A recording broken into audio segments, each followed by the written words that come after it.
Assalamualaikum warahmatullahi wabarakatuh. Di sini saya akan menjelaskan terkait sistem informasi akuntansi yang membahas mengenai alur atau tahapan yang ada di kegiatan akuntansi. Akuntansi dapat disebut sebagai bahasa bisnis atau sebagai seni atau juga sebagai proses pencatatan, pengelompokan, ringkasan, dan pelaporan transaksi bisnis.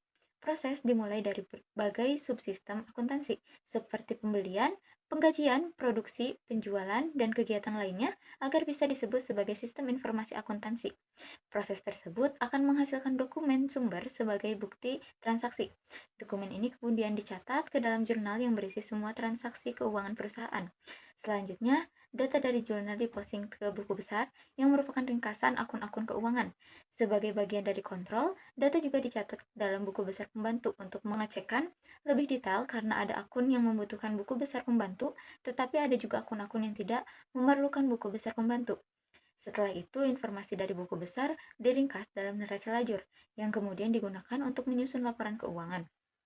Laporan keuangan ini berfungsi sebagai sumber informasi akuntansi yang digunakan oleh manajemen dan pihak terkait dalam pengambilan keputusan. Untuk bisa menggerakkan siklus tersebut, perlu adanya penggerak di dalam sebuah perusahaan. Terdapat 6 komponen sistem informasi akuntansi yang berbasis komputer, yaitu software sebagai komponen lunak komputer, ada hardware sebagai komponen keras komputer, ada brainware atau SDM, prosedur atau tahapan secara baku, database atau kumpulan data, dan juga jaringan telekomunikasi atau sebagai penghantar data. Kegiatan yang ada di dalamnya seperti pembelian, penggajian, produksi, penjualan, dan kegiatan lainnya agar bisa disebut sebagai sistem informasi akuntansi. Dalam sebuah usaha atau perusahaan terdapat dua kegiatan, yaitu berupa akuntansi atau prosedur akuntansi dan manajemen atau sistem operasi perusahaan. Pada dua kegiatan tersebut akan menghasilkan suatu informasi. Sistem operasi berfungsi untuk menjalankan aktivitas bisnis sehari-hari, sedangkan sistem akuntansi bertugas mencatat dan melaporkan informasi yang diperoleh dari sistem operasi.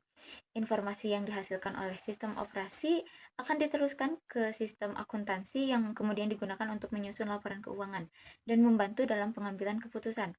Selain itu, terdapat sistem pengendalian yang memastikan semua proses berjalan dengan baik. Terdapat dua sistem, yaitu sistem pengendalian internal dan sistem pengendalian manajemen. SPI berhubungan dengan prosedur akuntansi untuk memastikan keadaan laporan keuangan, sedangkan SPM berhubungan dengan sistem operasi yang menjamin efisien dan efektivitas operasional. Dengan ini, sistem akuntansi dan sistem operasi saling berhubungan dan didukung oleh sistem pengendalian agar perusahaan dapat berjalan dengan optimal. Sekian dari saya, mohon maaf bila ada kesalahan kata. Wassalamualaikum warahmatullahi wabarakatuh.